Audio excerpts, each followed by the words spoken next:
عبداللہ ابن مبارک فرماتے ہیں کہ میں نے حج کرنے کا ارادہ کیا۔ میں فرض حج کر چکا تھا، نفل حج کرنے جا رہا تھا۔ اپنے دوستوں کے ساتھ کوفہ چلا گیا، وہاں پر کچھ کپڑے خریدے، کچھ خریداری کرنی تھی، احرام خریدنا تھا، کچھ ضرورت کی چیزیں خریدنی تھیں۔ تو میرے دوست یار جو ہے وہ خریداری کر کر تھک گئے اور وہ چلے گئے اور میں وہیں رکا رہا۔ آپ فرماتے ہیں کہ جب میں تھک گیا تو میں نے دیکھا کہ قریب میں ایک جھیل ہے، تو سوچا کہ وہاں جا کر کچھ دیر آرام کرتا ہوں۔ آپ فرماتے ہیں میں جھیل کی طرف جا کر بیٹھ گیا۔ وہاں ایک مردار بھینس پڑی ہوئی تھی۔ آپ فرماتے ہیں کہ میں نے دیکھا کہ ایک عورت آئی ہے، برقع پہنی ہوئی ہے، نقاب پوش ہے، اور اس نے آ کر جو ہے وہ اپنے خنجر سے مردار کا ایک گوشت کاٹا، ایک ٹکڑا کاٹا گوشت کا، تھیلے میں ڈالا اور دوڑی۔ آپ فرماتے ہیں کہ میں نے سوچا شاید اس عورت کا کوئی ہوٹل ہے اور یہ مسلمانوں کو مردار گوشت کھلا رہی ہے۔ تو آپ فرماتے ہیں کہ اس نیت سے کہ میں مسلمانوں کو بچا سکوں اس کے پیچھے چل دیا، ورنہ کسی کی جاسوسی کرنا یہ جائز نہیں ہے۔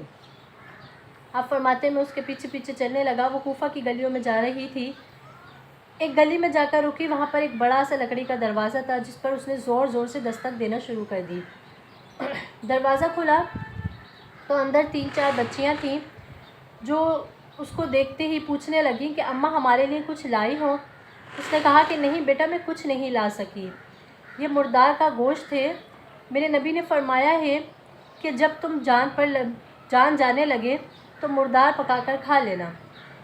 یہ مردار کا گوشت لائی ہوں، اس کو پکا کر کھا لو۔ آپ فرماتے ہیں کہ وہ بچیاں رونے لگیں اور وہ عورت، آپ فرماتے ہیں کہ جب اس عورت نے ایک آخری جملہ کہا نا تو اس جملے کو سن کر میں چیخ چیخ کر رونے لگا۔ اس نے کہا کہ ہم سید زادیاں ہیں، صدقہ و خیرات لے نہیں سکتی۔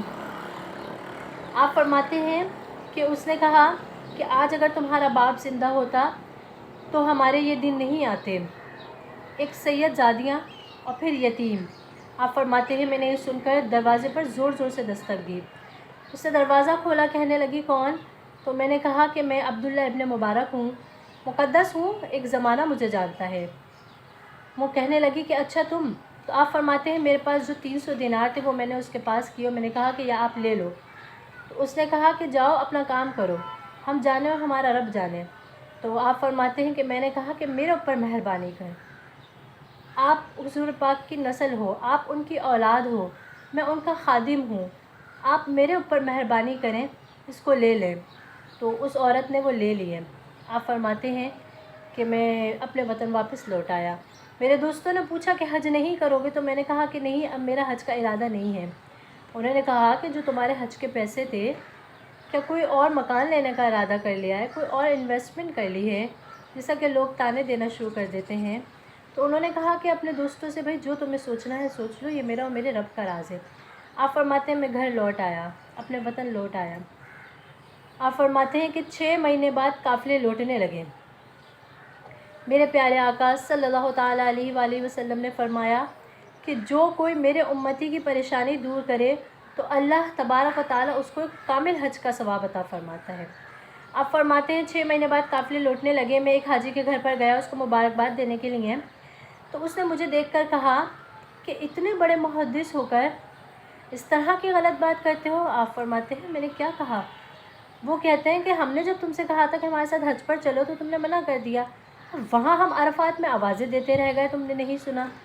آپ فرمانے لگے کہ میں تو گیا ہی نہیں تھا، لیکن انہوں نے نہ مانا۔ آپ فرماتے ہیں میں گھر لوٹ آیا۔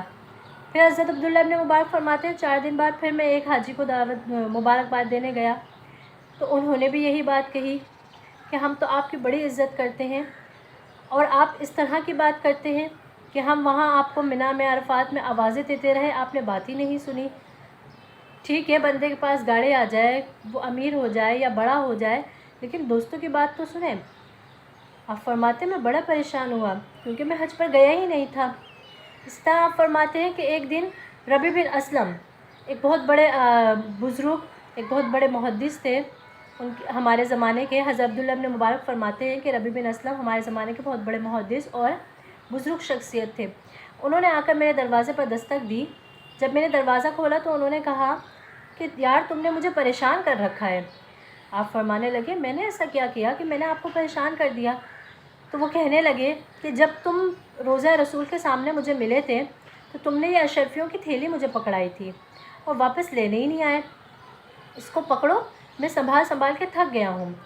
آپ فرماتے ہیں وہ تھیلی میں نے سینے سے لگائی، نماز عشاء ادا کی اور سونے کے لیے لیٹ گیا اور اللہ تبارک و تعالیٰ سے دعا کی کہ یا اللہ تو اس راز کو کھول دے، آخر ماجرا کیا ہے؟ آپ فرماتے ہیں رات گہری ہونے لگی، آنکھ لگ چکی تھی تو چاروں طرف نور پھیلنے لگا، پورا گھر روشن ہو گیا، پورا علاقہ جو ہے وہ خوشبو سے معطر ہونے لگا، اور میں نے دیکھا کہ اللہ کے پیارے حبیب صلی اللہ تعالیٰ علیہ وآلہ وسلم تشریف لائے ہیں۔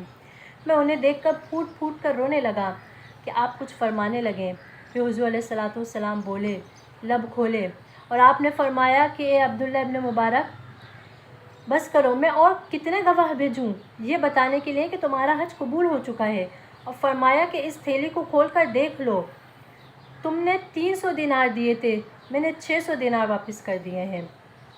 سبحان اللہ۔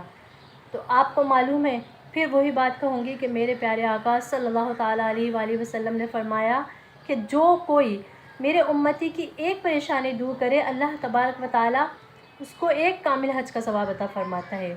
تو حج کے مواقع بہت ہیں ہمارے پاس۔ آپ کسی غریب کی پریشانی، آپ کسی غریب کی مشکل کو آسان کر دیں، آپ کو ایک کامل حج کا ثواب۔ آپ کسی عالم کی نوکری کر لیں، آپ کو ایک حج کا ثواب۔ آپ کسی اندھے کو راستہ دکھا دیں، آپ کو ایک حج کا ثواب۔